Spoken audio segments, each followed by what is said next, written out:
பூஜ்யாய ராகவேந்திராய சத்யதர்மரதாய ச பஜதாம் கல்பவ்ருக்ஷாய நமதாம் காமதேனுவே கிருஷ்ணாய வாசுதேவாய தேவகி நந்தனாய ச நந்தகோபகுமாராய கோவிந்தாய நமோ நமः.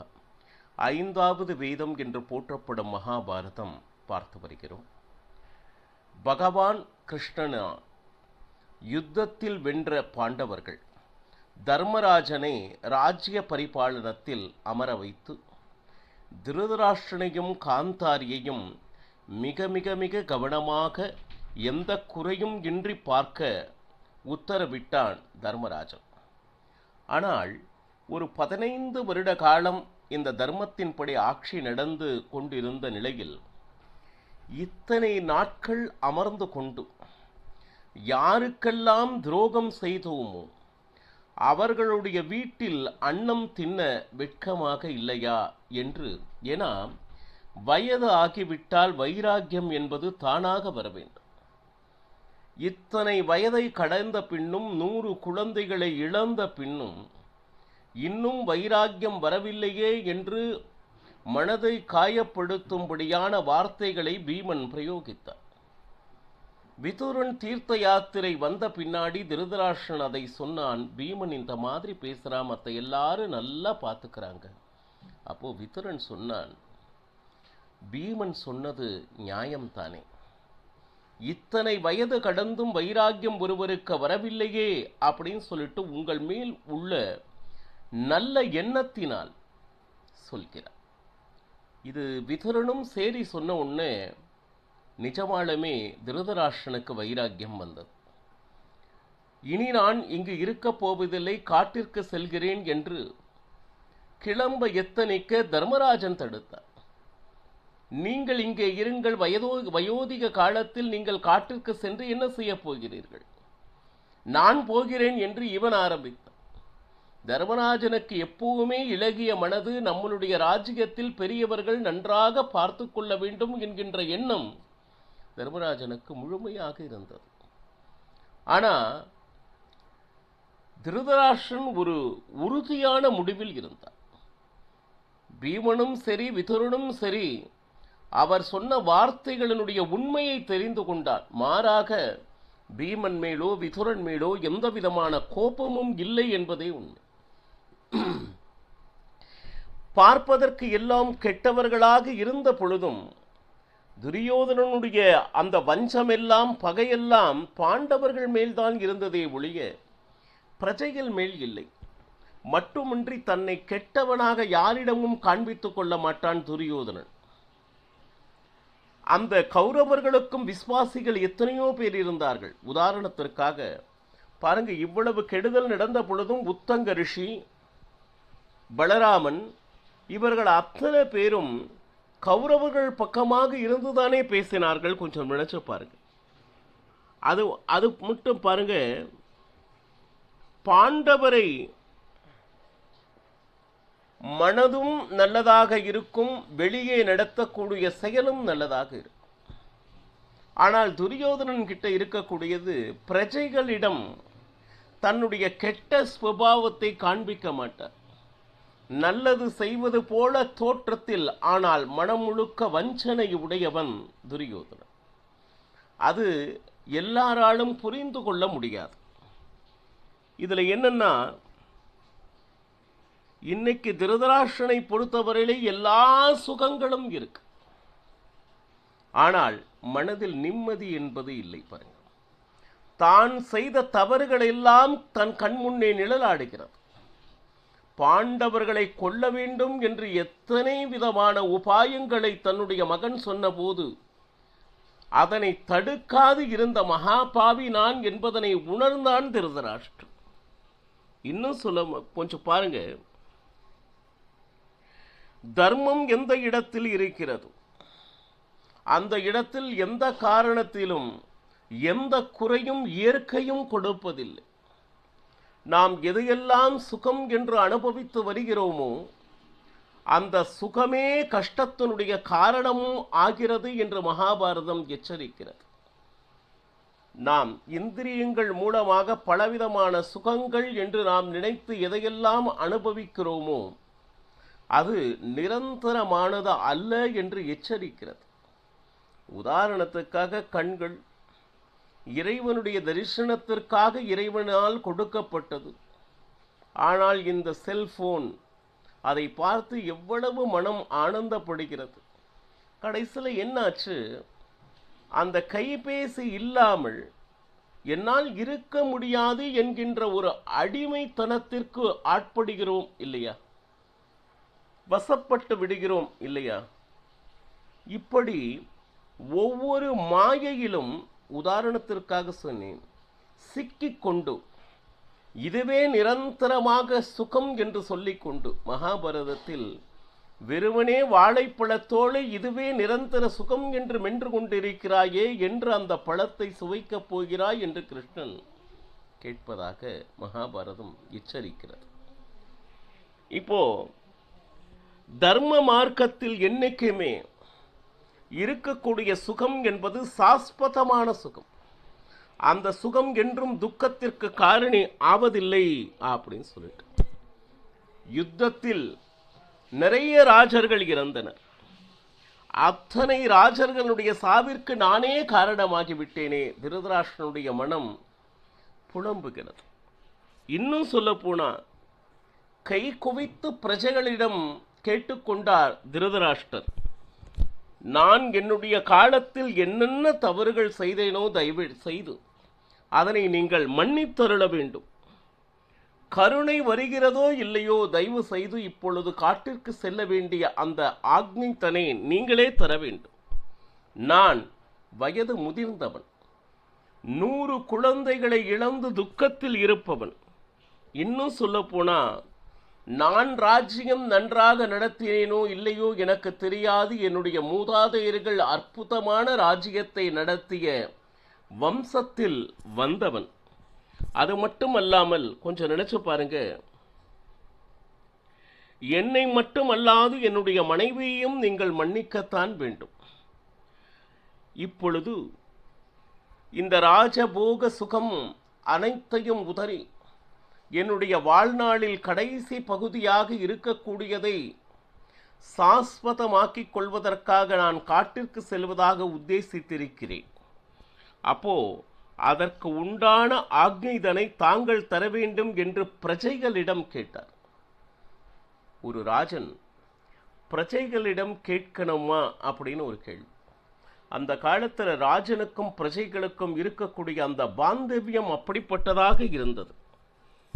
அதுபோக தர்மராஜனை எல்லாரிடமும் அறிமுகப்படுத்தி, நீங்கள் இனிமேல் தர்மராஜனை கௌரவப்படுத்த வேண்டும் என்று திருதராஷ்டிரன் கேட்டுக்கொண்டார். எல்லாருமே தர்மத்தை அறிந்தவர்கள், தார்மீகர்கள். இன்னும் சொல்ல போனா, உங்க எல்லார்கிட்டையும் இந்த என்னுடைய தர்மராஜனை ஒப்புவிக்கிறேன். நீங்கள்தான் அவனுக்கு உண்டான மரியாதையை தாங்கள் தர வேண்டும் அப்படின்னு சொல்லிட்டு திருதராஷ்டிரன் தர்மராஜனை பிரஜைகளிடம் அறிமுகப்படுத்தினார். அந்த நேரத்தில் சாக்கல்யா அப்படிங்கிற ஒருவன் எழுந்து திருதராஷ்டிரனிடம் சில விஷயங்களை கூறினார். நீ என்னென்ன சொல்கிறாயோ அது அனைத்தும் சத்தியமே ராஜா. பரஸ்பர சம்பந்தம் நம்முடையது.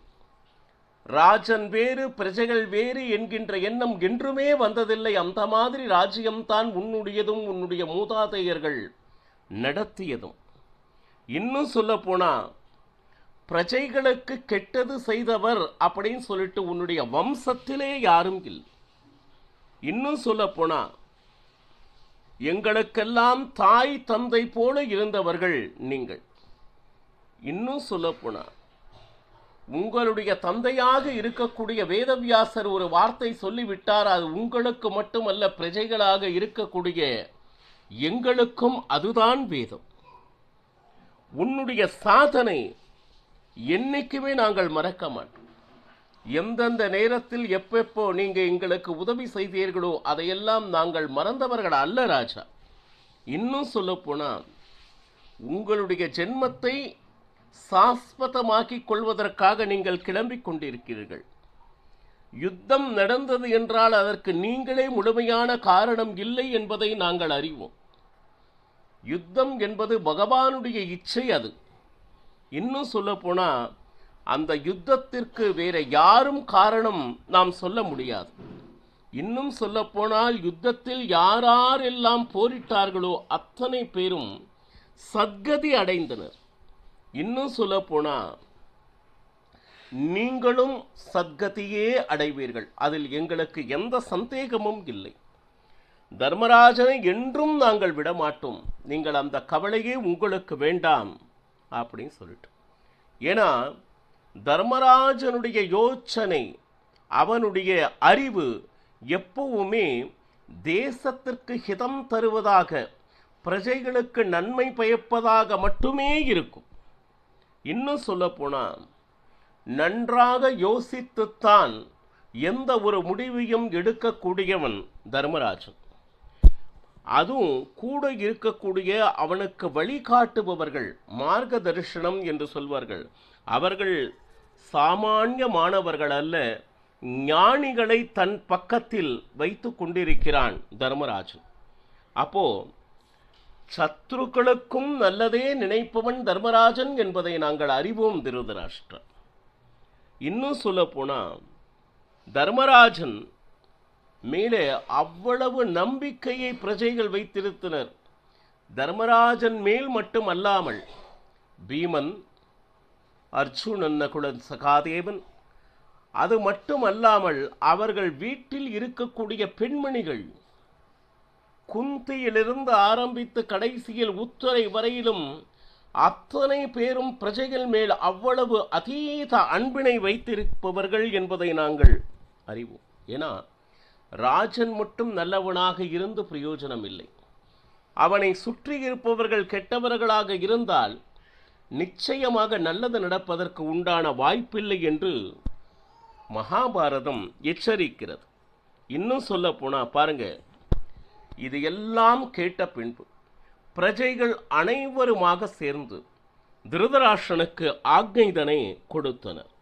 இன்னும் சொல்ல போனா அடுத்து திருதராஷ்டிரனுக்கு திடீரென தோன்றியது, நான் என்னுடைய மக்களுக்கு, அதாவது குழந்தைகளுக்கு சிரார்த்தம் செய்ய வேண்டும் அப்படின்னு தோணுச்சு திருதராஷ்டிரனுக்கு. ஏற்கனவே விதிப்படி என்னென்ன சிரார்த்தங்களை செய்ய வேண்டுமோ, தான தர்மாதிகளை செய்ய வேண்டுமோ செய்து முடித்தாயிற்று. ஏன்னா காட்டிற்கு சென்றால் அதற்கு பின் இந்த சிரார்த்தங்களை என்னுடைய குழந்தைகளுக்கு செய்ய முடியாது என்பதனை, எந்த விதமான கடனும் இருக்கக்கூடாது, ருணம் என்று சொல்வார்கள். என்னுடைய குழந்தைகளுக்கு நியமப்படி எல்லாம் நடந்தேற வேண்டும் என்கின்ற எண்ணம் திருதராஷ்டிரனுக்கு ஏற்பட்டது. அப்போ உடனே தர்மராஜனிடம் வந்து கேட்டார், இந்த மாதிரி திருதராஷ்டிரனுக்கு தன்னுடைய குழந்தைகளுக்கு சிரார்த்தம் செய்ய வேண்டும், அதற்கு உண்டான தான தர்மங்களை செய்ய வேண்டும், அதற்கு உண்டான திரவியம் வேண்டும் என்று தர்மராஜனிடம் கேட்க, ஆகட்டும் நீ பீமசேனனை சென்று கேள் அப்படின்னு சொல்லிட்டு விதுரனிடம் கூற, விதுரன் நேரா பீமனிடம் போய் சென்றான். சிரார்த்தமா? யாருக்கா? துரியோதனாதிகளுக்கா? சிரார்த்தம் செய்வதற்கு கொஞ்சமும் தகுதியற்றவர்கள் அவர்கள். எத்தனை பேரை அவமானப்படுத்தி அதர்ம வழியில் நடந்தவர்களுக்கு எல்லாம் சிரார்த்தம் செய்வதற்காக தேசத்தினுடைய திரவியத்தை கொடுக்க நான் தயாராக இல்லைன்னு சொல்லிட்டேன். ஏன்னா தேசத்தினுடைய திரவியமானது பிரஜைகளுக்கு உபயோகப்பட வேண்டும்.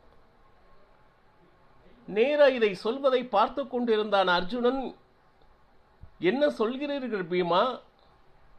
இந்த திரவியம் அனைத்தும் நான் அஸ்வமேத யாகத்தில் அனைத்து ராஜர்களையும் வென்று கொண்டு வந்தது அப்படின்னு சொன்னா.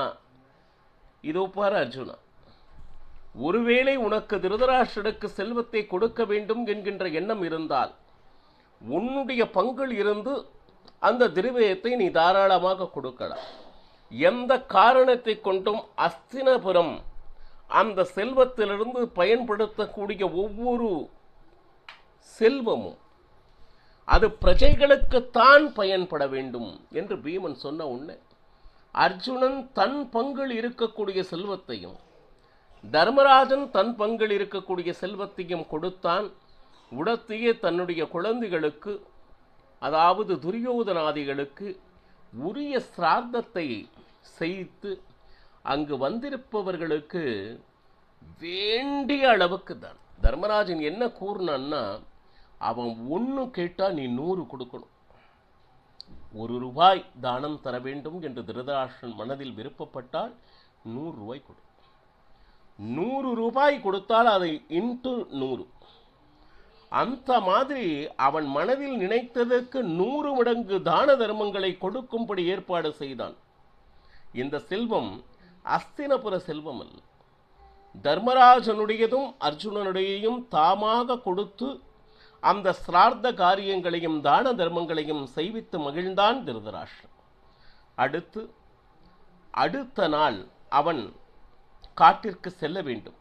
அந்த செல்ல வேண்டிய அற்புதமான ஒரு காட்சியை மகாபாரதம் எப்படி விளக்குகிறது என்பதனை நாளையும் பருகலாம். சர்வம் ஸ்ரீ கிருஷ்ணார்ப்பணமஸ்து. ஹரே ஸ்ரீனிவாச.